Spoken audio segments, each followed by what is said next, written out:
ಮಹರದ್ವಿಭುಃ ಏವಮೇವ ತು ಸರ್ವತ್ರ ಪರಮಾತ್ಮಾ ಸನಾತನಃ ವಿದ್ಧ ತ್ವಕ್ ರುಚಿರಸ್ರಾವಿ ಕಥಂಚಿತ್ ಅಜಯತ್ಪರಂ ಇತ್ಯಾದಿ ದರ್ಶಯೇದ್ವಿಷ್ಣುಃ ಮೋಹಯನ್ ಮಾಯಯಾ ಜಗತ್ ಚಿದಾನಂದಘನಸ್ಯ ಕುತೋ ವೇದಾತಿ ತದ್ಗತೇಃ ಇತಿ ಬ್ರಹ್ಮಾಂಡೇ. ಆ ಸಮಯದಲ್ಲಿ ಅವನು ಶಂಬರಾಸುರ ಯುದ್ಧಕ್ಕೆ ಬಂದಿದ್ದಾದಾಗ ಸಾಲ್ವ ಯುದ್ಧಕ್ಕೆ ಬಂದಾಗ ಒಂದು ಬಹಳ ಮಾಯಾವಿ ಆದವನು. ವಿಚಿತ್ರವಾದ ಮಾಯೆಗಳನ್ನು ಕೃಷ್ಣನ ಮೇಲೇನೆ ಮಾಡ್ತಾನೆ. ಕೃಷ್ಣ ಏನು ಮಾಡ್ತಾನೆ, ಆ ಮಾಯೆಗೆ ಒಳಗಾದಂತೆ ಮಾಡ್ತಾನೆ. ನರಕಾಸುರ ಶತಘ್ನಿಯನ್ನು ಆಯುಧವನ್ನು ಬಿಟ್ಟಾಗ ಒಂದು ಕ್ಷಣ ಏನು ಮಾಡಿದಂತೆ ಕೃಷ್ಣ ಮೂರ್ಛೆ ಬಂದಾಗ ಮಾಡ್ತಾನೆ. ಮೂರ್ಛೆ ಬಂದಾಗ ಮಾಡ್ತಾನೆ. ಇಲ್ಲೂ ಕೂಡ ಹಾಗೇನೆ ಒಂದು ಕ್ಷಣ ಮಾಯೆಗೆ ಒಳಗಾದ ಹಾಗೆ ಮಾಡ್ತಾನೆ. ಅವನೇನು ಮಾಯ ಮಾಡ್ತಾನೆ ಗೊತ್ತೇನು? ವಸುದೇವನು ಕೊಂದು ಹಾಕಿದಾಗೆ, ವಸುದೇವ ಸತ್ತೋದಾಗೆ, ಕೃಷ್ಣ ಗಾಬರಿ ಆದಾಗೆ, ಇವೆಲ್ಲ ಕೂಡ. ರಾವಣ ಏನು ಮಾಡಿರ್ತಾನೆ, ರಾಮನ ಕೊಂದ ಹಾಗೆ, ಸೀತೆ ದುಃಖ ಪಡಾಗ ಮಾಡಿರ್ತಾರಲ್ಲ, ಅದೇ ಟೈಪ್ ಮಾಡ್ತಾನೆ ಇವನು. ಮಾಯಾವಿಗಳು ಇವರೆಲ್ಲ ಕೂಡ ಅಂಥ ಮಾಯೆಗಳಿಂದಾಗಿ ಭ್ರಮೆ ಹುಟ್ಟಿಸ್ತಾರೆ. ಇದು ಯಾತಕ್ಕೆ ಬರೆದಿದ್ದಾರೆ ಅಂದರೆ, ಈಗಿನ ಕಾಲದಲ್ಲಿ ಮಾಯ ಮಾಡೋದು ಕಾಮನ್ ನೋಡಿಬಿಟ್ಟಿದ್ದೆ ಅವರು. ದೇವರು ಎದುರಿಗೆ ಎಷ್ಟು ಮಾಯ ಮಾಡ್ತಕ್ಕಂತಹ ಕುತಂತ್ರಗಳಿರ್ತಾರೆ. ಆದ್ದರಿಂದ ನಾವೇನೋ ಮಾಯೆ ಗೆದ್ದು ಬಿಡ್ತೀವಿ ಅಂತ ನಮ್ಮ ಶಕ್ತಿಯಿಂದ ಗೆಲ್ಲಕ್ಕಾಗೋದಿಲ್ಲ. ದೇವರ ಅನುಗ್ರಹ ಬೇಕು ಅಂತ ಹೇಳೋದು ಒಂದು. ಇಂಥ ಮಾಯಾವಿಗಳಿಗೆ ಮೋಸ ಹೋಗಬಾರ್ದು ಅನ್ನೋ ಎಚ್ಚರಿಕೆಯನ್ನು ಭಗವಂತ ಕೊಡ್ತಾನೆ. ಅದನ್ನೆಲ್ಲ ಹೇಳ್ತಾರೆ. ಜಾನನ್ ಸಾಲ್ವಕೃತಾಂ ಮಾಯಾಂ ಅಜಾನನ್ನಿವ ಕೇಶವ. ಪೂರ್ತಿ ಅವನು ಮಾಯೆ ಏನೂ ಆಗಿಲ್ಲ ಅಂತ ಗೊತ್ತಿದ್ರೂ ಕೂಡ ಕೃಷ್ಣ ಗೊತ್ತಿಲ್ಲದಿದ್ದವನಾಗೆ ಏನೋ ಆಯಿತು ಎಂಬ ರೀತಿ ನಡ್ಕೊಂಡ್ಬಿಡ್ತಾನೆ. ಅದು ಮಾಯಾ ಸೀತೆಯನ್ನು ಅಪಹರಣ ಮಾಡಿದಾಗ ಕೂಡ ನಿಜವಾದ ಸೀತೆ ಅಂಥೇಳಿ ರಾಮರೂಪದಿಂದ ಶೋಕಪಟ್ಟನಲ್ಲ, ಹಾಗೆ ಲೋಕಕ್ಕೆ ತೋರಿಸ್ಕೊಡ್ತಾರೆ ಆ ರೀತಿಯಲ್ಲಿ. ಏವಮೇವತು ಸರ್ವತ್ರ ಪರಮಾತ್ಮ ಸನಾತನಃ. ಇಷ್ಟು ಹೇಳಿದ ಮೇಲೆ ಒಂದು ವಿಷಯ ತಿಳ್ಕೊಂಬಿಡಿ ಅಂತ ಹೇಳ್ತಾರೆ. ಇಂಥ ಪ್ರಸಂಗ ಎಲ್ಲೆಲ್ಲಿ ಬಂದರೂ ಕೂಡ ಏವಮೇವತು ಸರ್ವತ್ರ ಪರಮಾತ್ಮ ಸನಾತನಃ ವಿದ್ಧ ತ್ವಕ್ ರುಧಿರಸ್ರಾವಿ. ಅವನ ಮೈ ಮೇಲೆ ಗಾಯ ಆಯಿತು, ರಕ್ತ ಸುರಿತಾ ಇದೆ, ಯಾಗೋ ಕಷ್ಟಪಟ್ಟು ಶತ್ರುಘ್ನ ಕೊಂದ ಅಂತ ತಿಳಿಸೋದಲ್ಲ, ಅದು ಅಸುರ ಮೋಹನಕ್ಕೆ ಹೊರತು ವಸ್ತುತೆಯಲ್ಲಿ ಲೆಕ್ಕನೇ ಇಲ್ಲ. ಮಕ್ಕಳು ಹೊಡೆದಾಗ ಅಂತ ಕೂಗ್ತಾರೆ ಅವ್ರು ದೊಡ್ಡವರು, ಏನಾಗಿರೋದಿಲ್ಲ. ಸುಮ್ಮನೆ ಏನು ಮಾಡ್ತಾರೆ, ಮಗು ಭಾರಿ ಖುಷಿ ಆಗುತ್ತೆ, ನಾನು ಜ್ವರ ಹೊಡೆದ್ಬಿಟ್ಟೆ ಅಂತ ಹೇಳಿ. ಇದು ಒಂದು ರೀತಿಯಲ್ಲಿದೆ, ಅದು ಇನ್ನೊಂದು ರೀತಿಯಲ್ಲಿದೆ. ಇದು ಬರೀ ಆಟ. ಅಲ್ಲೇನಿದೆ, ಅಸುರ ಮೋಹನ ಕೂಡ ಮಾಡಬೇಕಾಗಿದೆ. ಆದ್ದರಿಂದ ಅಂಥ ವಿಷಯಗಳನ್ನು ಯಾವಾಗಲೂ ಕೂಡ ಏನು ಮಾಡಬೇಕು. ಇವತ್ತೆಲ್ಲ ಜನ ಅನ್ನಿಸ್ತಾರೆ ಇಷ್ಟೆಲ್ಲ ನಡೀತದೆ, ದೇವ್ರು ಏನು ಮಾಡ್ತಿದ್ದಾನೆ ಅಂತ ಹೇಳೋದಿಲ್ಲ. ದೇವ್ರ ಮೇಲೆಲ್ಲೇ ಕಡ್ತಾನ ಆಯಿತು, ದೇವ್ರ ಮೇಲೆ ಕಡ್ತಾನ ಆಯಿತು, ದೇವ್ರು ಏನು ಮಾಡಿದೆ ಹಾಗಿದ್ದರೆ. ಆದ್ದರಿಂದ ದೇವರಿಲ್ಲ, ಈ ಮಾತುಗಳೆಲ್ಲ ಶುರು ಮಾಡ್ತಾರೆ. 10 ಜನ ಇರಲಿ, ಅವರವ್ರ ಹಣೆವಾರ ಚಿಂತನೆ ಮಾಡ್ತಾರೆ. ಆದರೆ ತಿಳಿದವ್ರಿಗೆ ಏನಾಗುತ್ತದೋ ಲೀಲೆ ಅಂತ ಗೊತ್ತಾಗೋದ್ರಿಂದ ಅವರಿಗೆ ಭ್ರಮೆ ಬರೋದಿಲ್ಲ. ಯಾರಿಗೆ ಬರುತ್ತೆ? ತಿಳುವಳಿಕೆ ಇಲ್ಲದೇ ಇದ್ದವರು ಬರುತ್ತೆ. ಆದ್ದರಿಂದ ಆ ರೀತಿ ನಾವು ತಪ್ಪು ತಿಳ್ಕೊಳ್ಳೋದಕ್ಕೆ ಹೋಗಬಾರ್ದು ಅಂತ ಅರ್ಥ. ಕೃಷ್ಣ ಹೇಳ್ಬಿಟ್ಟಿದ್ದಾನೆ ಏನಂತ, ಎದ್ದೆ ಜಾತರ್ತೆ ಶ್ರೇಷ್ಠ ತತ್ತದೇ ವೇತರೋ ಜನ ಅಂತ ಸ್ಪಷ್ಟ ಹೇಳಿರೋದ್ರಿಂದ ಅದು ನಾಟಕ. ಇತ್ಯಾದಿ ದರ್ಶಯೇದ್ವಿಷ್ಣು ಮೋಹಯನ್ಮಾಯಯಾ ಜಗತ್. ಅಸುರ ಜಗತ್ತನ್ನು ಮೋಸ ಮಾಡ್ತಾ ಇದ್ದಾನೆ, ಅವರು ಮೋಸಗಾರರಾದ್ರಿಂದ. ಚಿದಾನಂದ ಘನಸ್ಯಾಸ್ಯ ಕುತೋ ವೇದಾದಿ ಸದ್ಗತೇ ಇತಿ ಬ್ರಹ್ಮಾಂಡೆ. ಏನೋ ಹೇಳ್ತೀರಿ, ಸ್ವಲ್ಪ ಗಾಯ ಬಂತು ಅಂತ ಹೇಳಿ ಅಂತ ಕೇಳಿದರೆ ಕೆಲವರು ಹೇಳಿ ಸ್ವಲ್ಪ ಗಾಯ ಬಂತು ಒಪ್ಕೊಂಡ್ಬಿಡಿ, ಏನು ಮಹಾಗಂಟು ಹೋಗುತ್ತೆ, ಅದು ಏನೂ ಇಲ್ಲ. ಅದು ಬಾಯ ಬಂದೇ ಇಲ್ಲ. ಯಾಕಂದ್ರೆ ಅಪ್ರಾಕೃತ ಶರೀರ. ಆಕಾಶ ಶೂಟ್ ಮಾಡಿದವ್ರು ಯಾರು ಇದ್ದಾರೆ ಇವತ್ತಿನವರಿಗೂ? ಆಕಾಶ ಬ್ಲಾಸ್ಟ್ ಆಯ್ತಿಲ್ಲ, ಅಂಥ ನ್ಯೂಸ್ ಪೇಪರಲ್ಲೂ ಬಂದಿಲ್ಲ. ಯಾಕೆ? ಅದು ವಿಷ್ಣುಪಾದ. ಆಕಾಶಕ್ಕೆ ಏನಂತ ಕರೀತಾರೆ? ವಿಷ್ಣುಪಾದ ಅಂತ ಹೆಸರು. ವಿಷ್ಣುಪಾದನೇ ಅಂತಲ್ಲ, ವಿಷ್ಣುಪಾದ ಇದ್ದಾಗೆ. ಅಷ್ಟು ದೊಡ್ಡ ಅದೆಲ್ಲ ಇಡೀ ಆಕಾಶ ದೇವ್ರ ಪಾದ ಇದ್ದಾಗೆ. ಅದು ಎಷ್ಟು ಎತ್ತರ ಇರಬೇಕು ದೇವರು, ಆ ಕಾನ್ಸೆಪ್ಟಲ್ಲಿದೆ. ಆದರೆ ಆಕಾಶದ ತಡೆಯೋದಾಗಲಿ ಯಾರು ಮಾಡಿದ್ದಾರಾ? ಕ್ಲೀನ್ ಮಾಡೋದು ಅಷ್ಟು ಹಾಗೆ ಪೇಂಟ್ ಹೊಡೆಯೋರು ಮಾಡ್ತಾ ಇದ್ದಾರೆ, ಏನಿಲ್ಲ. ಯಾಕೆ? ನಮಗೆ ಸಾಧ್ಯವೇ ಆದ ಸಂಗತಿ ಅದು. ಅದು ಇಂಪಾಸಿಬಲ್. ಅದು ಯೋಚನೆ ಮಾಡಲಿಕ್ಕೂ ಅಸಾಧ್ಯ. ಆ ರೀತಿಯಲ್ಲಿ ದೇವರಿಗೆ ಏನೇ ಆಯಿತು ಅಂತ ತಿಳ್ಕೊಳ್ಳೋದಕ್ಕೆ ಎಷ್ಟು ಮಾತ್ರಕ್ಕೂ ಹೋಗಬೇಡಿ ಅಂತ ಹೇಳ್ತಾರೆ. ಹಣೆ ಬಾಡಿದ ರಕ್ತ ಸುರಿದ, ಅದೇ ರುಧಿರ ರಕ್ತ ಸುರಿಸ್ತಾ ಮಾಡೋದು, ಇವೆಲ್ಲ ಬೇಕಷ್ಟು ಮಾಡ್ತಾನೆ. ಯದಚರಸ್ತನ್ಮಾವೃಧಾನೋ ಬಲಾನೀಂದ್ರ ಪ್ರಭೃವಾಣೋ ಜನೇಶು ಮಾಯೇತ್ಸಾ ತೇ ಯಾನಿ ಯುದ್ಧಾನ್ಯಾಹುರ್ನಾದ್ಯಾ ಶತ್ರುಂ ನನು ಪುರ ವಿವಿತ್ಸೆ ಇತ್ಯಾದಿ ಶ್ರುತಿ ವಾಕ್ಯವನ್ನು ಹೇಳಿದೆ. ಯದಚರ ತನ್ವ ವಾವೃಧಾನ, ನಿನ್ನ ದೇಹದಿಂದ ವಾವೃಧಾನ ಯಾವಾಗಲೂ ಪರಿಪೂರ್ಣನಾದವನು. ಆ ಬಲಾನಿ ಇಂದ್ರ ಪ್ರಭೃವಾಣೋ ಜನೇಶು. ಇಂದ್ರ ದೇವರಿಗೆ ಇಂದ್ರ ಅಂತ ಹೆಸರು. ಹೇ ಇಂದ್ರ ಸರ್ವಶ್ರೇಷ್ಠ, ಜನಗಳಿಗೆಲ್ಲ ನೀನು ಅಶಕ್ತಿ ಇತ್ಯಾದಿ ತೋರಿಸ್ತಾ ಇದ್ದೀಯ. ಮಾಯಾ ಇತಿ ಸಾತೆ ಯಾನಿ ಯುದ್ಧಾನಿ ಆಹುಹು ಅಂತ ಯುದ್ಧಗಳನ್ನೆಲ್ಲ ಏನಂತ ಕರೀತಾರೆ? ಮಾಯಾ ಯುದ್ಧಗಳು ಅಂದರೆ ಮಾಯೆಗೆ ಪ್ರತಿಯಾಗಿ ಮಾಯೆ ತೋರಿಸಿದ ವಿದ್ಯೆ. ಆಹುಹು ನಾದ್ಯ ಶತ್ರುಂ ನನು ಪುರ ವಿಭಿತ್ಸೆ ಎಂದು ಕೂಡ ಪರಮಾತ್ಮ ಶತ್ರುಗಳನ್ನು ಸದೆಬಡಿತಾನೆ ಹೊರತು ಯಾವ ಕಾಲಕ್ಕೂ ಕೂಡ ಪರಾಜಯಾದಿಗಳಿಲ್ಲ ಅಂತ ವೇದ ಸ್ಪಷ್ಟ ಹೇಳ್ತಾ ಇದೆ. ಇವೆಲ್ಲ ಪ್ರಮಾಣ ಯಾತ ಕೊಟ್ಟರು ಅಂದರೆ ಕಾಮನ್ ಸೆನ್ಸ್ ವಿಚಾರ ಮಾಡೋ ಶಕ್ತಿ ಇದ್ದರೆ ಗೊತ್ತಾಗ್ಬಿಡುತ್ತೆ. ಅದ್ರ ಜೊತೆಗೆ ಇನ್ನೂ ವಾಕ್ಯನೇ ಇಲ್ಲ ಅಂತ ಸಂಶಯ ಪಡೋರಿಗೆ ವಾಕ್ಯಗಳನ್ನು ಕೊಡ್ತಾರೆ. ಇತಿ ದಶಮ ತಾತ್ಪರ್ಯೆ ಷಡಶೀತಿತಮೋ ಅಧ್ಯಾಯ ಅಂದರೆ 86ನೇ ಅಧ್ಯಾಯ ಮುಗಿತಾರಿಗೆ. ಈಗ ಚತುರ್ನವತಿತಮಾಧ್ಯಾಯ. ಚತುರ್ನವತಿ ಅಂದರೆ ಎಷ್ಟು? 94ನೇ ಅಧ್ಯಾಯ. ಅಷ್ಟರವರೆಗೆ ಜಂಪ್ ಮಾಡಿದ್ದಾರೆ ಅಲ್ಲಿಂದ ಅಲ್ಲಿವರೆಗೆ. ಹ್ಞೂ ಈಗ ಇದು ಶ್ರುತಿಗೀತ ಪ್ರಾರಂಭ ಆಗುತ್ತೆ. ಶ್ರುತಿಗೀತ ಇದು ಇಡೀ ದಶಮಸ್ಕಂದಗಳ ಆಚಾರ್ಯ ಹೆಚ್ಚು ಬರೆದಿರೋದು ಒಂದು ಪ್ರತಿ ಶ್ಲೋಕಕ್ಕೂ ಬರೆದಿದ್ದಾರೆ. ಅದಕ್ಕೆ ಅಧ್ಯಾಯಗಳನ್ನೇ ಸ್ಕಿಪ್ ಮಾಡಿದ್ದಾರೆ ಬೇರೆ ಕಡೆಗೆ. ಶ್ರುತಿಗೀತ ಅಂತಕ್ಕಂಥ ಅಧ್ಯಾಯ ಪೂರ್ತಿ ಒಂದು ಶ್ಲೋಕವನ್ನು ಬಿಡದಂತೆ ತಾತ್ಪರ್ಯ ತಿಳಿಸಿದ್ದಾರೆ. ಯಾಕೆ ಬಹಳ ಅತಿ ಮುಖ್ಯವಾದಂಥ ಅನೇಕ ವಿಷಯಗಳನ್ನು ಅಲ್ಲಿ ಹೇಳೋದ್ರಿಂದ ಅದ್ರ ಬಗ್ಗೆ ಗೊಂದಲ ಬರಬಾರದು ಅಂತ ಹಾಗೆ ಮಾಡಿದ್ದಾರೆ. ಮತ್ತು ಬೇರೆ ಕಡೆ ಎಲ್ಲೂ ಬರದೆ ಇಲ್ಲಿ ಮಾತ್ರ ಬರೋದರಿಂದ ಬೇರೆ ಕಡೆ ಬಂದು ಅಲ್ಲೂ ಇಲ್ಲಿ ಸೇರಿಸಿ ಹೇಳ್ಬೋದಾಗಿದೆ. ಪ್ರತ್ಯೇಕವಾಗಿ ಬಂದಿರೋದನ್ನ ಪ್ರತ್ಯೇಕವಾಗಿಯೇ ವಿವರವಾಗಿ ಬರೀತಾರೆ.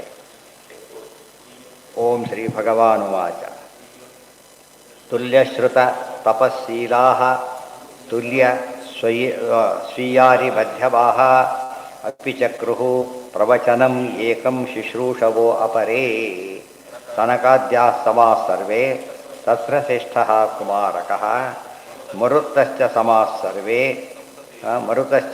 ಸರ್ವೇ ಸಪ್ತತೇಷು ಪ್ರಧಾನಕಾಃ ಇತಿ ಋಕ್ಸಂಹಿತಾಯಾಮ್. ಒಂದು ವಿಶೇಷಾಂಶವನ್ನು ಹೇಳಿದ್ದಾರೆ. ಮತ್ತೆ ತುಲ್ಯ ಅದಷ್ಟು ಜನ ಇದ್ದಾರೆ, ಸನಕಾದಿಗಳ ಪ್ರವಚನಾದಿಗಳನ್ನು ಮಾಡ್ತಾ ಇದ್ದಾರೆ, ಇವರೆಲ್ಲ ಕೇಳ್ತಾ ಇದ್ದಾರೆ. ಒಂದು ವಿಷಯ ನಡೆದು ಹೋಗಿದೆ. ಆಗ ಒಂದು ಪ್ರಶ್ನೆ ಬಂತು, ಸನಕಾದಿಗಳೆಲ್ಲ ಸಮರು ಅಂತ ಕೇಳಿದರೆ ಅಲ್ಲ. ಸನಕ, ಸನಂದನ, ಸನತ್ಕುಮಾರ ಮತ್ತು ಸನಸುಜಾತ ಅಂತ 4 ಜನ ಬ್ರಹ್ಮದೇವರ ಮಾನಸ ಪುತ್ರರು ಮತ್ತು ಬಾಲಸನ್ಯಾಸಿಗಳು. ಅವರೆಲ್ಲರೂ ಸಮ ಅಲ್ಲ. ಸನತ್ಕುಮಾರ ಸಾಕ್ಷಾತ್ ಕಾಮ, ಎಲ್ಲರಿಗೂ ಶ್ರೇಷ್ಠ ಗುಂಪಿನಲ್ಲಿ. 4 ಜನ ಒಟ್ಟಿಗೆ ಹುಟ್ಟಿದರು, ಬ್ರಹ್ಮಚಾರಿಗಳು. ಇವೆಲ್ಲ ಸಮ ಅಂತ ಕಾಮನ್ ಫ್ಯಾಕ್ಟರ್ ನೋಡಿ ಏನು ಅಂತ ತಿಳ್ಕೊಬಾರ್ದು, ಸಮ ಅಂತ ತಿಳ್ಕೊಡಬೇಡಿ. ಸನಕಾದ್ಯಾಹ ಸಮಾಹ, ಸನಕ, ಸನಂದನ, ಸನಸುಜಾತ ಸಮ. ಆದರೆ ತತ್ರ ಶ್ರೇಷ್ಠ ಕುಮಾರಕ, ಅಲ್ಲಿ ಯಾರು ಶ್ರೇಷ್ಠ? ಸನತ್ ಕುಮಾರರು ಶ್ರೇಷ್ಠ.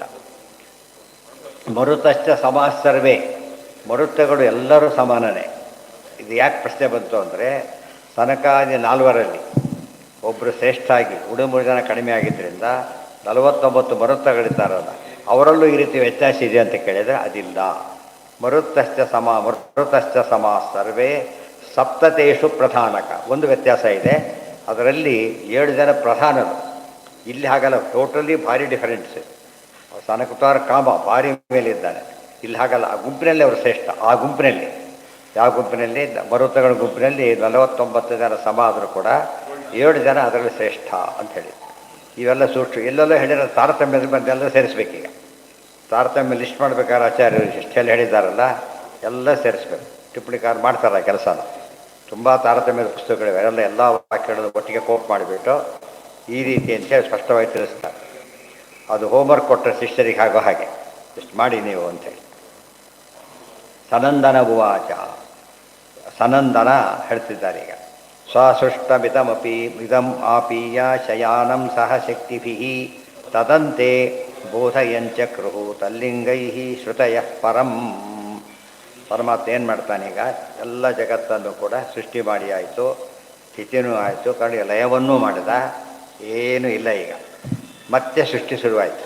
ಆ ಕಾಲದಲ್ಲಿ ಏನಾಯಿತು ಅಂತ ಹೇಳ್ತಾ ಅಂದರೆ ಲಯ ಕಾರ್ಯ ಮುಗಿದು, ಲಯದ ಒಂದು ಟೈಮು ಮುಗಿದುಬಿಟ್ಟು ಸೃಷ್ಟಿಗಿಂತ ಮುಂಚಿತವಾಗಿ ಏನು ನಡೀತು ಅಂತ ಹೇಳೋದಕ್ಕೆ ಶ್ರುತಿಗೀತ ಅಂತ ಬಂದಿರು.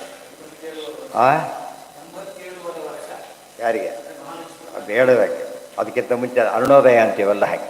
ಮೊದಲು ಲಕ್ಷ್ಮೀದೇವಿ ಹೇಳ್ತಾರೆ, ಆಮೇಲೆ ನಾರಾಯಣ ಹೇಳ್ತಾನೆ, ಆಮೇಲೆ ಜಗತ್ತು ಹೇಳೋದು, ಒಂದೊಂದೇ ಕ್ರಮವಾಗಿ.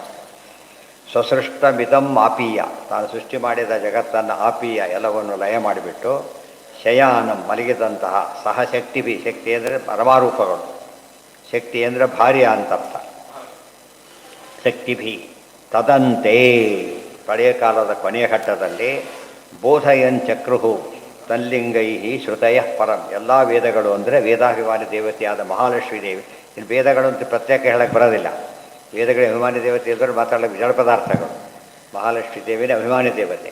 ಅವರು ಶ್ರುತಯ ಪರಮಾತ್ಮನನ್ನು ಪರಂ ಸರ್ವೋತ್ತಮರಾದ ಶ್ರೀಹರಿಯನ್ನು ತಲ್ಲಿಂಗೈ ಬೋಧಯಾಂಚಕ್ರು.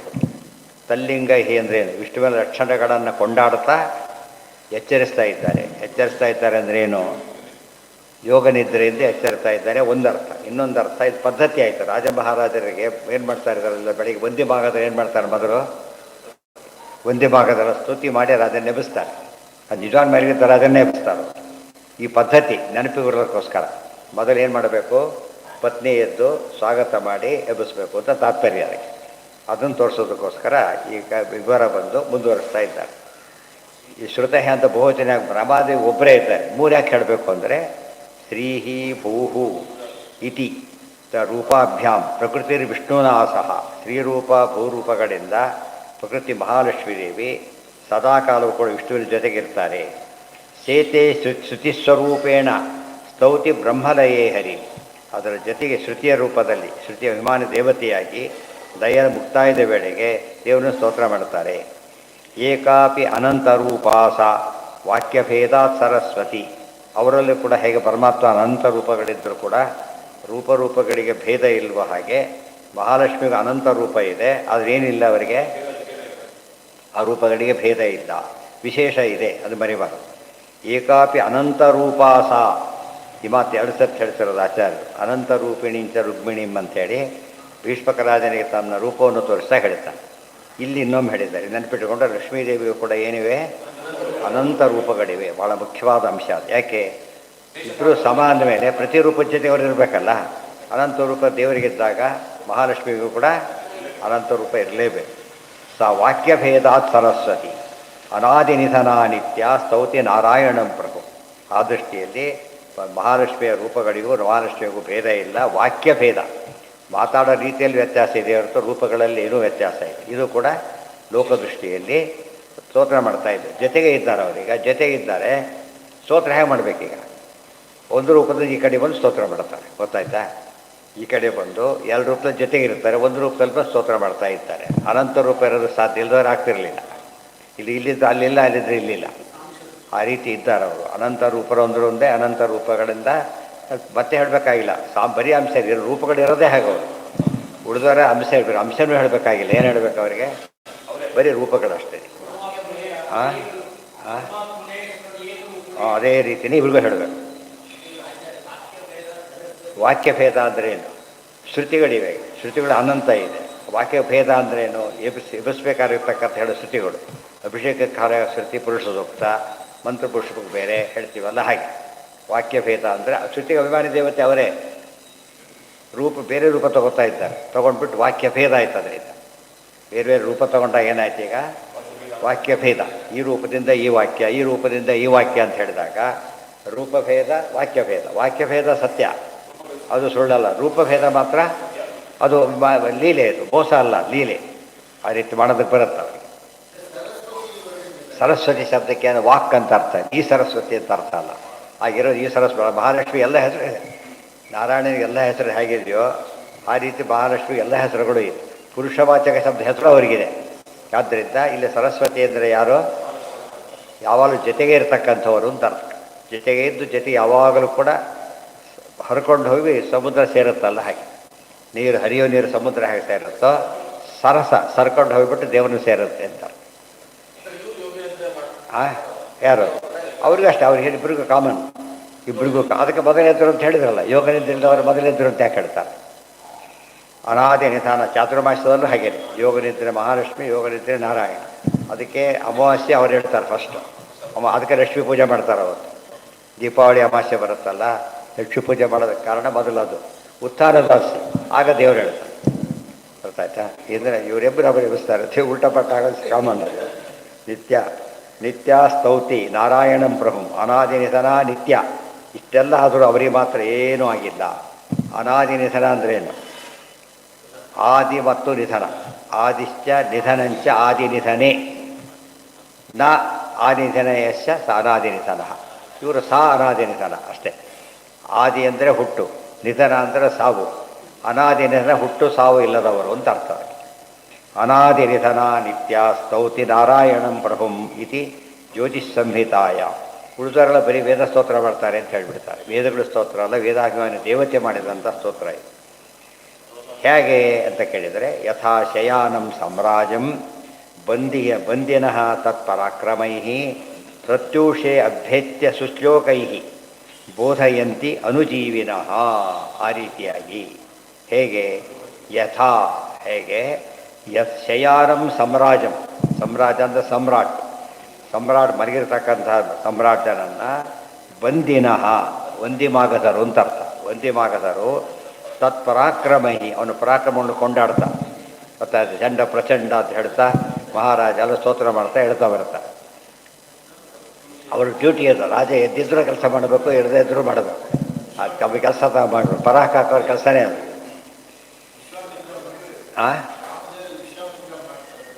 ಅದೇನು ವಿಶ್ವಾಮಿತ್ರ ಏನಂತ ಹೇಳಿದರು? ಕೌಸಲ್ಯ ಸುಪ್ರಜಾ ರಾಮ ಪೂರ್ವ ಸಂಧ್ಯಾ ಪ್ರವರ್ತತೆ ಉತ್ತಿಷ್ಠತರ ಶಾರ್ದೂಲ ಕರ್ತವ್ಯಂ ದೈವಮಾನ್ಯ. ಆ ರೀತಿ ಅವ್ರು ಬಂದಿಮಾಗಾದರೂ ರಾಜನಿಗೆ, ಇವರು ದೇವರಿಗೆ, ಋಷಿಗಳು ತಮ್ಮ ಇದು ಕೆಪಾಸಿಟಿಯಲ್ಲಿ ಮಾಡ್ತಾರೆ. ನಿತ್ಯ ಸ್ತೌತಿ ನಾರಾಯಣಂ ಪ್ರಭುಂ ಇತಿ ಜ್ಯೋತಿಷ್ ಸಂಹಿತಾಯ. ಜ್ಯೋತಿಷ್ ಸಂಹಿತ ಅಂತ ಒಂದು ವಾಕ್ಯ ಇದೆ, ಗ್ರಂಥ, ಪಂಚರಾತ್ರದ ಒಂದು ಸಂಹಿತೆ. ಪಂಚರಾತ್ರದಲ್ಲಿ ಒಟ್ಟು ಮಹಾಭಾರತದಲ್ಲಿ ಪರ್ವಗಳು ಹೇಗೋ, ರಾಮಾಯಣದಲ್ಲಿ ಕಾಂಡಗಳು ಹೇಗೋ, ಪಂಚರಾತ್ರದಲ್ಲಿ ಸಂಹಿತೆಗಳು ಅಂತಿರೋ. ಶತಕೋಟಿ, ಒಂದು ಸಂಹಿತೆ 1 ಕೋಟಿ ಶ್ಲೋಕಗಳು, ಅಥವಾ 100 ಸಂಹಿತೆ ಇದೆ, 100 ಕೋಟಿ ಆಯ್ತಲ್ಲಿ. ಗೊತ್ತಾಯ್ತಾ? ಅವೆಲ್ಲ ಲಿಸ್ಟು ಕೂಡ ಹಾಕಿದ್ದಾರೆ. ಏನ ಆ ಸಂಹಿತೆ ಬೇರೆ. ಅದು ಸಂಹಿತ ಅಂತ ಹೇಳಿದರೆ ಅಲ್ಲಿರೋದು ಸಂಹಿತ, ಬ್ರಾಹ್ಮಣ, ಆರಣ್ಯಕ, ಉಪನಿಷತ್ತು ಅಂತ 4 ಭಾಗ ಆದರೆ ಆ ಅರ್ಥದಲ್ಲಿ ಸಂಹಿತೆ ಬೇರೆ. ಇದಲ್ಲ. ಸಂಹಿತೆಗಳು ಅಂದರೆ ಏನು? ಭಾಗಗಳು ಅಂತ. ಪರ್ವ ಅಂತ ಹೇಳಿದರೆ ಹಾಗೆ ಭಾಗನೂ ಹಾಗೆ. ಅಲ್ಲಿ ಪರ್ವ ಅಂತ ಯಾತಕ್ಕೆ ಕರೆದ್ರು, ಕಾಂಡ ಅಂತ ಯಾತಕ್ಕೆ ಕರೆದ್ರು, ಅದು ಸಾರಸ್ಯನೇ. ಮತ್ತೆ ಮಹಾಭಾರತ ಪರ್ವಗಳು ಯಾತಕ್ಕೆ, ರಾಮಾಯಣ ಕಾಂಡ ಯಾತಕ್ಕೆ? ಸುಮ್ಮನೆ ಗೊತ್ತಾಗಿದೆ. ಹೊಸ ಪ್ರಶ್ನೆ, ಸುಲಭ. ರಾಮಾಯಣವನ್ನು ಏನಂತ ಕರೆದಿದ್ದಾರೆ? ರಾಮಾಯಣನ ವೃಕ್ಷ ಅಂತ ಕರೆದಿದ್ದಾರೆ. ವೃಕ್ಷ ಅಂತ ಕರೆದಿದ್ದಾರೆ. ವೃತ್ತಗಳಿಗೆ ಕಾಂಡಗಳು, ರೆಂಬೆಗಳು, 7 ರೆಂಬೆಗಳ ದೊಡ್ಡ ವೃಕ್ಷ ಅಂತ ಅರ್ಥ. ಮಹಾಭಾರತ ಪರ್ವ ಅಂತ ಕರೆದಿದ್ದಾರೆ. ಪರ್ವ ಅಂದರೆ ಶಿಖರಗಳು. ಎಂಥ ಶಿಖರ? 18 ಶಿಖರಗಳು, ದೊಡ್ಡ ಪರ್ವತ ಮಹಾಭಾರತ. ಅದಕ್ಕೆ ಪರ್ವ ಅಂತ ಕರೆದು. ಇದಕ್ಕೆಲ್ಲ ಸಂಹಿತೆಗಳು ಅಂತ ಕೂಡಿ ಹೇಳೋದಕ್ಕೆ ಸಂಹಿತೆ. ಬಿಡಿಸಿ ಹೇಳೋಗಿಲ್ಲ, ಹಾಗೆ ಹೇಳಬೇಕಾದ್ರೆ ಸಂಹಿತ ಅಂದರೆ ಕುಡಿಸಿ ಹೇಳೋದು. ಬೇಗ ಮಾಡಿ ಬಿಡಿಸಿ ಹೇಳಿಬಿಟ್ರೆ ಅದು ಸಂಹಿತೆ ಅಂತ ಆಗೋದಿಲ್ಲ. ಅದೆಲ್ಲ ಅದು ಬೇರೆ. ಮೊದಲನೇ ಅರ್ಥ ಸಂಹಿತ, ಅದರಲ್ಲಿ ಉಚ್ಚಾರಣೆ ಮತ್ತು ಕ್ರಮಗಳು, ಕ್ರಮ ಜಟ ಇತ್ಯಾದಿ ಕ್ರಮಗಳು ಇಷ್ಟಂತೂ ಹೇಳಲೇಬೇಕು. ಹೇಗೆ ಹೇಳಬೇಕಾದ್ರೆ ಮಧ್ಯೆ ನಿಲ್ಲಿಸಾಗಿಲ್ಲ, ಶುರು ಮಾಡಿಬಿಟ್ಟು ಹಾಗೆ ಕೂಡಿಸಿ ಹೇಳಬೇಕಾದ್ರೆ. ಕೂಡಿಸಿ ಹೇಳೋದು, ಬಿಡಿಸಿ ಹೇಳೋಗಿಲ್ಲ. ಆಮೇಲೆ ಅರ್ಥ ಹೇಳ್ಬೇಕಾದ್ರೆ ಬಿಡಿಸ್ಬೋದು. ಅಲ್ಲಿ ಅದಕ್ಕೆ ಪದಪಾಠ ಅಂತ ಬೇರೆ ಮಾಡಿದ್ರು. ಹೇಗೆ ಬಿಡಿಸ್ಬೇಕು ಅಂತ ತೋರ್ಸೋಕ್ಕೋಸ್ಕರ ಪದಪಾಠ ಅಂತ ಬಂತು. ಅದು ಬೇರೆ, ಮುಂದಿಂದ ಅದು ಕ್ರಮ, ಅದು ಅಧ್ಯಯನದ ಕ್ರಮ ಅದು. ಇದು 2 ಭಾಗ. ಒಂದು ಶ್ಲೋಕ ಓದೋದು, ಇದು ಮಾಡೋದು. ಉದಾಹರಣೆಗೆ ನಾವು ಓದ್ತೀವಿ, ಸಂತಾನ ಸಂಪತ್ ಪರಿಶುದ್ಧ ಭಕ್ತಿ ವಿಜ್ಞಾಗ್ನೇಹ ಸುಪಾಠವಾದೀನ್, ಹಾಗೆ ನಿಲ್ಲಿಸ್ಬೇಕಲ್ಲ.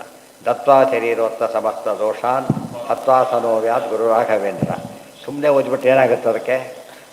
ಸಂತಾನ ಸಂಪತ್ ಪರಿಶುದ್ಧ ಭಕ್ತಿ ವಿಜ್ಞಾನ ವಾಗ್ದೇಹ ಸುಪಾಠವಾದೀನ್. ಗೊತ್ತಾಯ್ತಾ? ನಿಲ್ಲಿಸ್ಬಿಡೋದು. ದತ್ವಾ ಶರೀರೋತ್ತ ಸಮಸ್ತ ದೋಷಾನ್ ಹತ್ವಾ. ಗೊತ್ತಾಯ್ತಾ? ಕೊಂದಾಕಿಬಿಡ್ತಾರೆ ಪರಮಾತ್ಮ ಅಂತ ಆಗಿಬಿಡು. ನಿಲ್ಲಿಸ್ಬೇಕು. ಅದನ್ನೆಲ್ಲ ತತ್ವ. ಅದಕ್ಕೆ ಇಷ್ಟು ತತ್ವ ಸಮಸ್ತ ದೋಷ ಹತ್ವ. ಇದನ್ನೇ ಸಂತಾನ ಸಂಪತ್ತ ದೇವ್ರು ಹಾಳು ಮಾಡಿಬಿಡ್ತಾರೆ ಅಂತ ಅರ್ಥ ಅಲ್ಲ. ಅದಕ್ಕೆ ಬಿಡಿಸೋದು. ಹೇಳ್ಬೇಕಾದ್ರೆ ಏನು ಮಾಡಬೇಕು? ಹಾಗೆ ಹೇಳಬೇಕು, ವ್ಯತ್ಯಾಸ ಮಾಡಬಾರ್ದು. ಯಾಕೆ ಛಂದಸ್ಸೆಲ್ಲ ಹೋಗಿಬಿಡೋದು. ವಿಭಾಗ ಮಾಡಿ ಅನ್ವಯ ಮಾಡ್ಬೇಕಾದ್ರೆ ಹೀಗೆ ಮಾಡಬೇಕು. ಇದು ಕ್ರಮ. ಯಾವುದಕ್ಕೆ? ಹಾಗೆಲ್ಲ ಮಾಡಬಾರ್ದು. ಯಾಕೆಂದರೆ ಪೌರುಷೇಯ ಗ್ರಂಥಗಳಿಗೆ ನಿಯಮ ಇಲ್ಲ ಅದು. ಆದ್ದರಿಂದ ಮಾಡಬಾರ್ದು. ರಾಜವ ಜಯ ಶಬ್ದಾದ್ಯ ನಮ್ಮ ಮಹಾಭಾರತಾದಿಗಳಿಗೆ ಮಾಡೋದಿಲ್ಲ. ಅದಕ್ಕೆ ಹೇಗೆ ಮಾಡ್ತಾರೆ? ಅಲ್ಲೇನು ಪೌರುಷ ಅಪೌರುಷ ವ್ಯತ್ಯಾಸ ಇರೋದೇ ಅದರೊಳಗೆ. ಹಾಗಿರ್ಬೇಕು. ರಾಜವತ್ ಪ್ರತ್ಯೂಷೆ. ಪ್ರತ್ಯೂಷೆ ಅಂದ್ರೇನು? ಪ್ರದೋಷ ಪ್ರತ್ಯೂಷ ಆಪೋಸಿಟ್ಸ್. ಪ್ರದೋಷ ಅಂದ್ರೇನು? ಪ್ರದೋಷ ಮುಸ್ಸಂಜೆ ಅಂತ ಕರೀತಾರೆ. ಮುಸ್ಸಂಜೆ ಅಂದ್ರೇನರ್ಥ? ರಾತ್ರಿ ಆಗಿಲ್ಲ, ಸೂರ್ಯ ಮುಳುಗಿಬಿಟ್ಟಿದ್ದಾನೆ. ಅದೇನದು? ಮುಂದಿನ ಸಂಜೆ. ಮುಂದಿನ ಸಂಜೆ ಅದು ಇನ್ನೂ ಪೂರ್ತಿ ಕತ್ಲಾಗಿಲ್ಲ, ಅದಕ್ಕಿಂತ ಮುಂಚೆ. ಪ್ರತ್ಯೂಷ ಅದೇ ಆಪೋಸಿಟ್. ಅದು ಪ್ರದೋಷ ಪ್ರತ್ಯೂಷ. ಇನ್ನು ಸೂರ್ಯ ಹುಟ್ಟಿಲ್ಲ, ಅರುಣೋದಯ ಆಗಿದೆ. ಆ ಇನ್ ಬಿಟ್ವೀನ್ ಜಾಗ ಏನಂತ ಕರೀತಾರೆ? ಪ್ರತ್ಯೂಷ ಅಂತ ಕರೀತಾರೆ.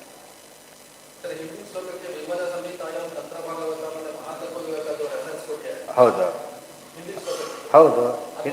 ಇನ್ನೂ ಮುಂದೆ ಬರುತ್ತೆ, ಅದು ಹೆಚ್ಚು ಕಡಿಮೆ ಆಗಿರುತ್ತೆ ಅಷ್ಟೇ. ಅದು ಗೊತ್ತಾಯ್ತಾ? ಮುಂದೆಲ್ಲ ಬಳಸ್ಬೇಕಾದ್ರೆ ಒಂದು ಅದಕ್ಕೆ ಹಾಗಾಗಿದೆ. ಈಗ ಏನಾಯ್ತು? ಮಯ ಯಥ ಸುಶ್ಲೋಕೈ ಬೋಧಯಂತಿ ಅನುಜೀವಿನಃ. ಸುಶ್ಲೋಕ ಅಂದರೆ ಹೊರಡತಕ್ಕಂಥ ಶ್ಲೋಕಗಳಿಂದ ಅನುಜೀವಿಗಳು ಅಂದರೆ ಅಪಾಯಿಂಟೆಡ್ ಪರ್ಸನ್ಸ್ ಅವರೆಲ್ಲ. ಅವ್ರು ಮಾಡಲೇಬೇಕಾದ್ರೆ ಅವ್ರಿಗೆ ಸಸ್ಪೆಂಡ್ ಆಗ್ತಾರೆ, ಕಂಪಲ್ಸರಿಲಿ ಮಾಡಬೇಕಾಗ. ಗುಣ ಇರಲಿ ಬಿಡಲಿ ಹೇಳ್ತಾನೆ ಇರಬೇಕು ಅವರು. ಅನುಜೀವಿನಃ ಬೋಧಯಂತಿ ಅನುಜೀವಿನಃ. ಅವ್ರು ಹೇಗೆ ಹೇಳಬೇಕು ಹಾಗೆ. ಅನುಜೀವಿಗಳು ಹೇಗೆ ಸಮ್ರಾಟನ ಎಬ್ಬಿಸ್ಬೇಕಾದ್ರೆ ಪ್ರತ್ಯೂಷ ಕಾಲದಲ್ಲಿ ಅವನ ಗುಣಗಳನ್ನು ವರ್ಣನೆ ಮಾಡ್ತಾ ಎಬ್ಬಿಸ್ತಾರಲ್ಲ, ಆ ರೀತಿಯಲ್ಲಿ ಅನುಜೀವಿಯಾದ ಅಸ್ವತಂತ್ರ ಮಹಾಲಕ್ಷ್ಮಿಯಾದ ಅನುಜೀವಿಯಾದ ಮಹಾಲಕ್ಷ್ಮೀ ದೇವಿ ಪರಮಾತ್ಮನ ಗುಣಗಳನ್ನು ಹೇಳ್ತಾ ಅವರನ್ನು ಸೃಷ್ಟಿಯಾದಿಗಳನ್ನು ಮಾಡುವಂಥ ಪ್ರಾರ್ಥನೆ ಎಬ್ಬಿಸ್ತಾ ಇದ್ದಾರೆ ಅಂತ ಹಾಗಲ್ಲ, ಪ್ರಾರ್ಥನೆ ಮಾಡ್ತಿದ್ದಾರೆ ಅಂತ ಅರ್ಥ.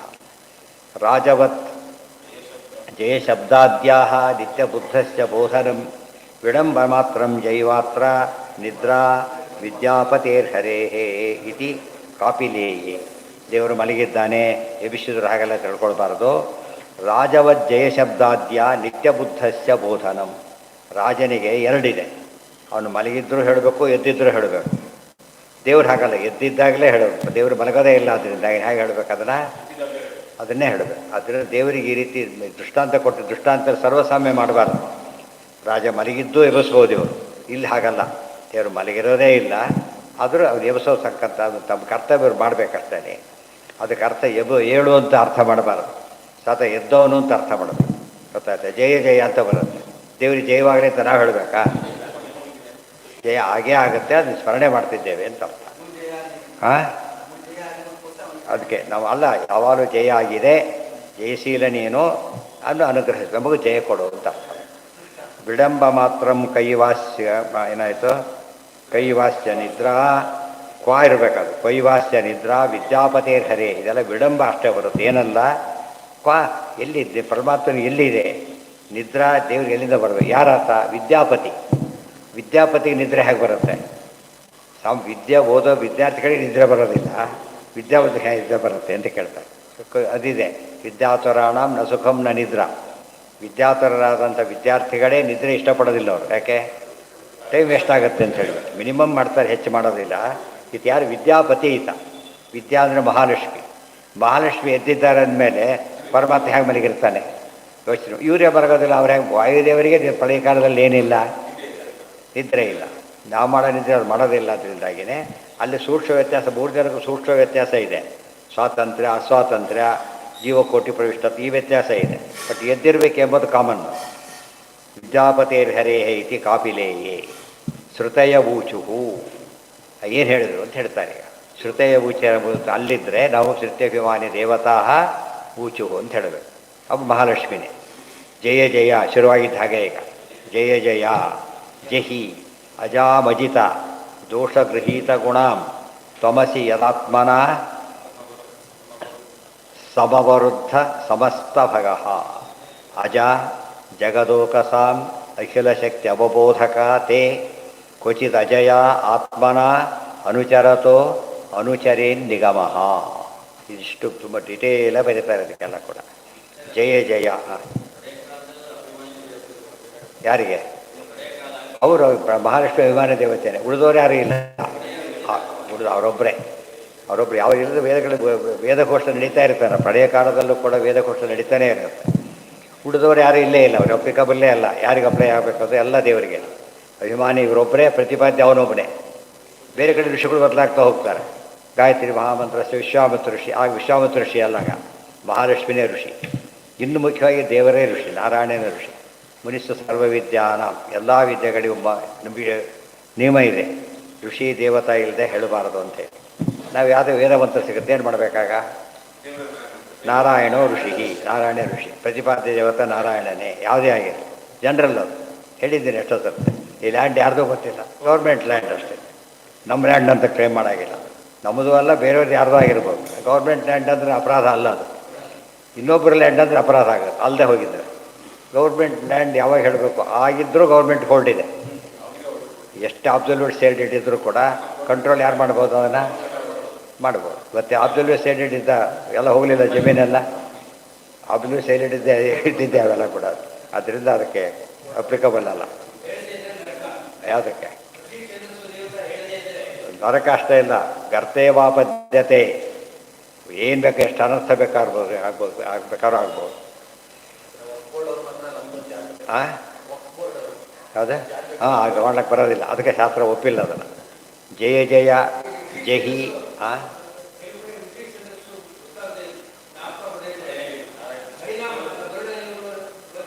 ಅದೆಲ್ಲ ಸರಿ, ಏನು ಗೊತ್ತಿಲ್ಲ ನಿಮ್ಗೆ. ಅಷ್ಟಕ್ಕೆ ಗೊತ್ತಿದೆ, ಅದಕ್ಕೆ ಗರುಡದ್ದು ಗೊತ್ತಿದೆ ಹೇಳ್ಬೋದು, ಅದು ಗೊತ್ತಿಲ್ಲ. ಏನು ಮಾಡ್ತೀರಾಗ?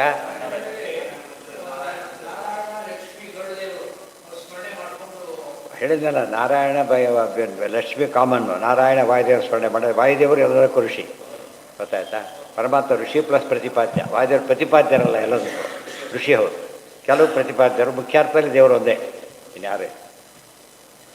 ಜಯ ಜಯ ಜಹಿ ಅಜಾಂ ಅಜಿತ ದೋಷಗೃಹೀತ ಗುಣಾಂ ತ್ವಮ್ಮಸಿ ಯತ್ ಆತ್ಮನ ಸಮವರುದ್ಧ ಸಮಸ್ತ ಭಗಃ ಅಜ ಜಗದೌಕಸಾಂ, ಗೊತ್ತಾಯ್ತಾ?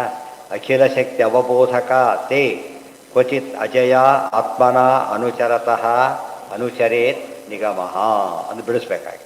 ಜಯ ಜಯ ಅಂತ ಸ್ತೋತ್ರ ವಿಷ್ಣು ಕೂಡ. ಜಹಿ ಅಜಾಂ ಅಜಾಂ ಜಹಿ ಅಜಾಂ ಜಹಿ. ಅಜ ಅಂದ್ರೇನು? ತಮಸ್ಸು. ಈ ತಮಸ್ಸನ್ನು ತೆಗೆದುಹಾಕು. ಆಗ್ತಾಯಿದೆ, ಉದಯ ಆಗ್ತಾಯಿದೆ ಆಗಲೇ. ಅಜ ಅಂದ್ರೇನು? ಅದು ಅನಾದಿ ನಿತ್ಯನೇ.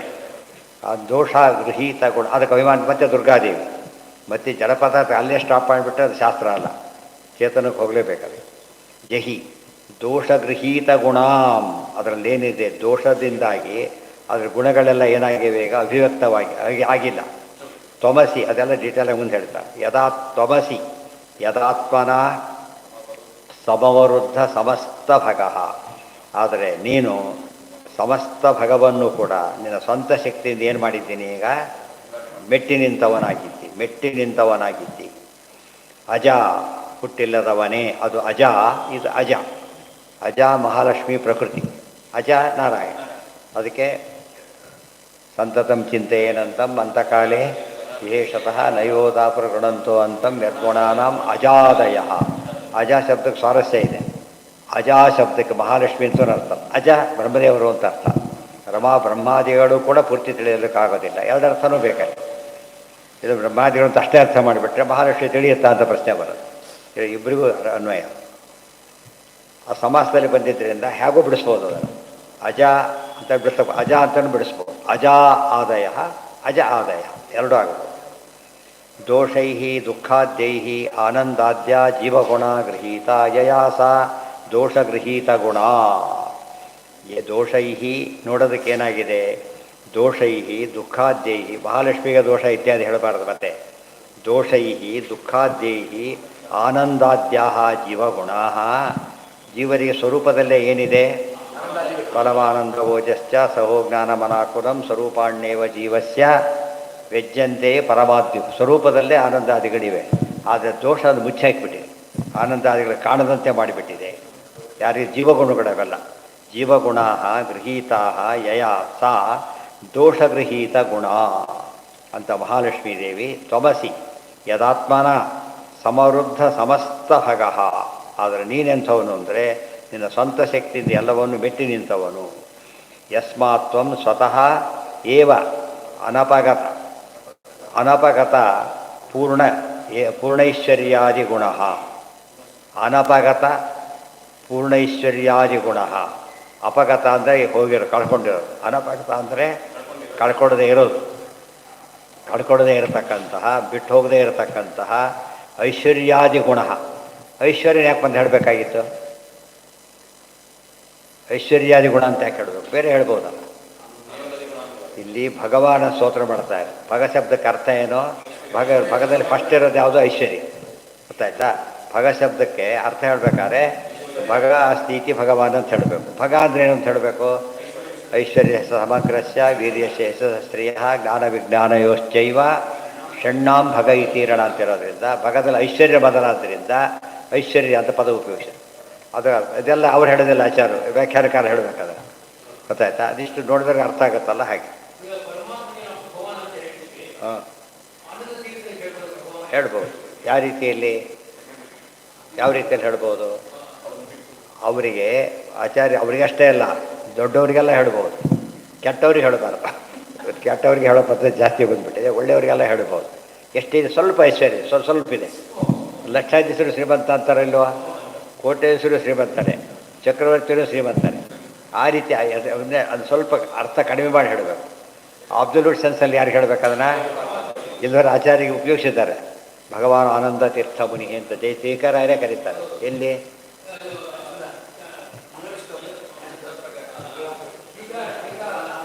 ಗೀತ ಹಾಕ್ಬೇಕು ನಮಗೆ ಭಗವಾನ್ ಆನಂದ ತೀರ್ಥ ಮುನಿ ಅಂತಲೇ ಬಂದಿದೆ ಸುಧಾನೇ ಶುರು ಮಾಡಿ ಸುಧಾದಲ್ಲೇ ಬಂದಿದೆ ಅಲ್ಲಿ ಬಂದಿದೆ ಇಲ್ಲೂ ಬಂದಿವೆ ಕಾಶಿಗಳು ಕರೀತಾರೆ ಕರಿಬಹುದು ಆಚಾರ್ಯ ಬಂದು ಬರುತ್ತೆ ಅದರೊಳಗೆ ಭಗವಾನಂತ ಕರಿಬಹುದು ಆದರೆ ಲಿಮಿಟೆಡ್ ಇದೆ ಅರ್ಥ ಮಾಡ್ಕೋಬೇಕು ದೇವ್ರನ್ನ ಕರೆದಾಗ ಮಾತ್ರ ನಿರವಧಿಕ ಅದಕ್ಕೆ ಅವಧಿ ಅಂದ್ರೇನು ಲಿಮಿಟ್ ಅಂತ ಇವರಿಗೆಲ್ಲ ಲಿಮಿಟ್ ಇದೆ ಒಂದು ಅವ್ರು ಲಿಮಿಟ್ಲೆಸ್ ಅಂದರೆ ಪರಮಾತ್ಮ ಇವತ್ತು ಬಾವಿ ಪಂಪ್ ಹಾಕಿ ಕೊಡಿಸ್ಬೋದು ಸಮುದ್ರ ಪಂಪ್ ಹಾಕಿದರೆ ಏನಾಗತ್ತಾಗ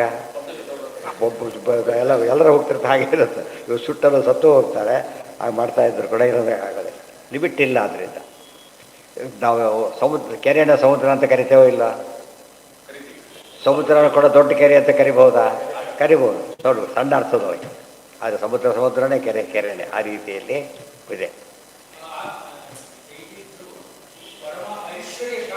ಅದು ಬೇಡ ಸರ್ವವಿಜ್ಞಾನ ವೈರಾಗ್ಯ ಪರಮೈಶ್ವರ್ಯ ಶಾಲಿನ ಆನಂದತೀರ್ಥ ಭಗವತ್ಪಾದ ಅನ್ನುವಂದೇ ನಿರಂತರ ಅದು ಬೇರೆ ಅದು ಐಶ್ವರ್ಯಶಾಲಿ ಅಂತ ಧರ್ಮ ಜ್ಞಾನ ವೈರಾಗ್ಯ ಐಶ್ವರ್ಯ 4 ಇರೋದು ಆ ಐತರೇಯದಲ್ಲಿ ಬಂದಿರೋದು ಇದು ಆ ವಿಷಯ ಐತರೆ ಹೇಳ್ತಾರೆ 4 ಇರಬೇಕು ಅದಕ್ಕೆ ಇವರಿಗೆ ಏನಿದೆ ಇವರಿಗೆಲ್ಲ ಅಯೋಗ್ಯರಿಗೆ ಒಂದೇ ಇರೋದು ವಾಯುದೇವರಿಗೆ 4 ಇದೆ ದೇವತೆಗಳು 4 ಸ್ವಲ್ಪ ಇರುತ್ತೆ ಅಯೋಗ್ಯರಿಗೆ 4 ಇರೋದಿಲ್ಲ ಒಂದೇ ಇರೋದು ಅವರಿಗೆ ಯಾವುದು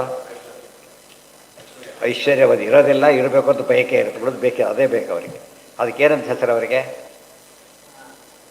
ಈರಪಾದರು ಅಂದರೆ ವಾಯು 1/4 ಅಂತ ಕೊನೆಯದೇ ಅದು ಅದೊಂದೇ ಬೇಕು ಅವರಿಗೆ ಅದು ಹೋಯ್ತಾರೆ ಇದು ಧರ್ಮ ವಿಜ್ಞಾನ ಅಂತ ಧರ್ಮ ಅರ್ಥ ಕಾಮ ಅದನ್ನು ಹೇಳಬಾರ್ದು ಮತ್ತು ಪುರುಷಾರ್ಥಗಳಲ್ಲ ಅದು ಬೇರೆ ಇದು ಬೇರೆ ಹಾಂ ಬರುತ್ತೆ ಅದಕ್ಕೆ ಬರೀ ಐಶ್ವರ್ಯ ಬೇಕಷ್ಟೇ ಏನು ಕೇಳಿದ್ರು ಐಶ್ವರ್ಯ ಬೇಕು ಅತಸ್ತಂ ತದಾಭಾಸ ಇವತ್ತು ಬಂದಿರೋದಾಗ ಐಟಿ ಬಂದರೆ ಒದ್ದೆ ಉಳ್ಕೊಂಡಿರೋದು ಈಗ ಐಶ್ವರ್ಯ ಒದ್ದೆ ಬೇರೆ ಆಂಗಲಲ್ಲಿ ನೋಡೋದೇ ಇಲ್ಲ ಎಷ್ಟಿದೆ ಏನಿದೆ ಆಸ್ತಿ ಇದೆ ಎಷ್ಟಿದೆ ಅದೆಷ್ಟಿದೆ ಅಂಥೇಳಿ ವಿತ್ ಪ್ರೂಫ್ ಕೊಡೋದು ಹೇಳ್ತಾರೆ ಅಷ್ಟರ ಮಟ್ಟಿಗೆ ಕಾಲ ಕೆಟ್ಟೋಗ್ಬಿಟ್ಟಿದೆ ಅಂದರೆ ಅದಿರಬಾರ್ದು ಅಂತಲ್ಲ ಅದೇ ಆಗಬಾರ್ದು ಅದೊಂದೇ ಆಗಬಾರ್ದು ಅದು ಸೆಕೆಂಡರಿ ಯಾವಾಗಲೂ ಪ್ರೈಮರಿ ಗುಣದಿಂದ ಮತ್ತೆ ಅವೆಲ್ಲ ಕೌಂಟ್ ಆಗೋದು ಎಲ್ಲ ಇದೆ ಕುಡುಕ ಕತೆ ಮುಗೀತೆಲ್ಲ ಕೂಡ ಬೇಕಾಷ್ಟಿದೆ ಹುಡುಗ ಪರಮೈಶ್ವರ್ಯ ಇದೆ ಅದು ಕುಡುಕ ಅಂದರೆ ಎಲ್ಲ ವೇಸ್ಟ್ ಆಗಿದೆ ಏನಿಲ್ಲ ಒಳ್ಳೆಯ ಗುಣವಂತ ಆ ಬುಡದೆಲ್ಲ ಬರುತ್ತೆ ಅವನಿಗೆ ಸಂಪಾದನೆ ಮಾಡ್ಬೋದು ಇವನಿರೋದನ್ನು ಕಡಿತಾನೆ ಇರೋದನ್ನು ತಗೊಳ್ತಾನೆ ಇಷ್ಟೇ ಡಿಫ್ರೆನ್ಸ್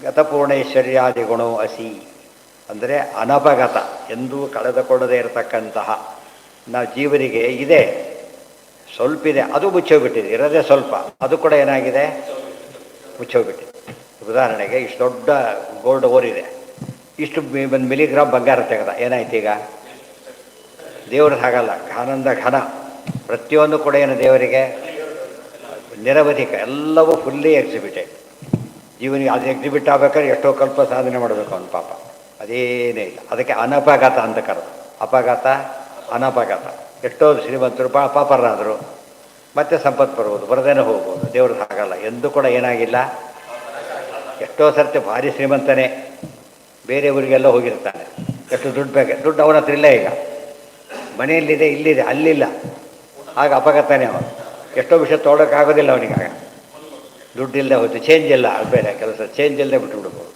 ದೇವರಿಗೆ ಅದು ಯಾವ ಕಾಲಕ್ಕೂ ಏನೂ ಇಲ್ಲ ಸರ್ವ ದೇಶೇಶು ಕಾಲೇಶು ಸಯೇಕಃ ಪರಮೇಶ್ವರ ಆ ಶ್ಲೋಕ ಓದಿ ಅದನ್ನೆಲ್ಲ ಅಪ್ಲೈ ಮಾಡ್ಕೊತಾ ಹೋದರೆ ದೇವ್ರ ಮಹಿಮೆ ಗೊತ್ತಾಗುತ್ತೆ ಉಳಿದವರಿಗೆ ಏನೋ ಒಂದು ಕಾರಣಕ್ಕೆ ಏನಿರುತ್ತೆ ಎಲ್ಲ ಇದೆ ಅವ್ರು ಹೂ ಅನ್ಬೇಕಷ್ಟೇ ಎಲ್ಲ ರೆಡಿ ಇದೆ ಅವ್ರು ಸೈನ್ ಮಾಡಿದ್ರೆ ಕೆಲಸ ಆಗುತ್ತೆ ಇವ್ರು ಮಾಡೋಂಗಿಲ್ಲ ಅವ್ರು ಮಾಡಬೇಕು ಮಹಾಲಕ್ಷ್ಮಿಗೆ ಆ ಥರ ಇದೆ ಎಲ್ಲ ಮಾಡ್ತಾರೋ ಒಂದು ಬೇಕು ಅವರಿಗೆ ದೇವರ ಅಪ್ರೂವಲ್ ಬೇಕು ಅದಕ್ಕೆ ಯತ್ ಕಟಾಕ್ಷ ಫಲವತಿ ಅಜಿತ ಕಟಾಕ್ಷ ಅಂದ್ರೇನು ನೋಡಿ ಎಸ್ ಅಂದ್ರೆ ಸಾಕು, ಕೈಲೇ ಮಾಡ್ಬೋದು ಹೇಳೋದು.